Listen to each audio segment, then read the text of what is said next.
Hai guys, Assalamualaikum. Saya patut buka lampu ke? Tapi dia cerah wak. Kalau saya buka lampu nanti dia akan berlawan lighting dia. Saya cuba. Nah. Macam lebih kurang je. Okay guys, so as you guys can see in the title, saya akan macam menceritakan saya punya YouTube journey. Kau jangan risau, usually bila YouTuber kan, YouTube channel macam upload apa dia orang punya channel update kan selalu kan, tiba-tiba dia nak hilang 24 tahun kan. Tak apa ada, tak muncul-muncul langsung. Jangan risau, saya bukan macam tu. Even though saya almost jadi macam tahun lepas, I'm so sorry guys. Tahun lepas saya macam tak, saya bukan macam tak upload, Saya memang tak update sangat. sebab tahun lepas memang sangat sibuk, you know.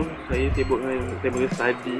Berapa kerat je video saya upload tahun lepas kan. So I try to fix that this year, di mana saya cuba untuk be more active. So kalau korang tengok, walaupun baru masuk bulan 2 kan, nak masuk bulan 3 lagi, satu video saya dah nak cecah 20 because wholly unemployed. So if you guys do not know, I don't know lah about other YouTubers. Kadang-kadang dia orang macam buat draft file tu, file ni kan dalam komputer. Kita miss queen. Saya ada buku. So kalau mengikut plannya, pada hari ini saya akan buat video ni lah, which is YouTube planning. Kalau kau nak suara saya macam sedikit lesu ke fatigue, I'm so sorry. Because today is the 9th day of Ramadan, hari ke-9 puasa. And sekarang ni puasa sangat panas.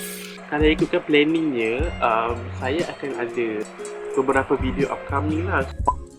So macam hari tu kalau korang tengok lah, saya ada upload satu video which is tentang what we call that, what is in my journaling bag, macam tu lah. Kalau korang tengok saya punya shots, korang tengok saya punya post, korang akan tahu bahawa saya juga painting. And saya selalu share juga tentang saya punya hasil karya whatsoever. So I think maybe I should do what is in my painting bag. And yeah, kalau korang terfikirkan macam saya kan selalu buat vlog kan, so mesti korang terfikir, Faiz tak ada vlog puasa ke? The reason is adalah saya tak konsisten. Saya ada video-video tertunggak yang saya macam saya tak larat nak edit sebab terlampau panjang, especially reaction videos. Memang sangat-sangat panjang. Tapi memang akan ada, insyaAllah akan ada lah Ramadan vlog ke. Preparation Ramadan tak ada guys, sorry, sebab kita orang rushing. Sebab macam korang tahu hari tu kita lagi rumah rakit kan, so kita orang rushing. Saya ada buat satu video di mana saya buat cowboy haul. Saya beli barang kat cowboy. Tapi I don't know if that clip still exist. Kan, adakah masih lagi ada video tu? Dan kalau ada pun mesti aku suka edit lagi. So thing is, edit video ni very mind consuming, very time consuming. So I will try my best. Macam korang tengok selama ni kan, saya selalu upload video like 2 days. Paling dekat lah, jarak lah 2 hari. Paling jauh 5 hari. Saya cubalah untuk tak nak lah satu video tu, lepas tu seminggu lepas tu baru satu lagi video. I think that's too long.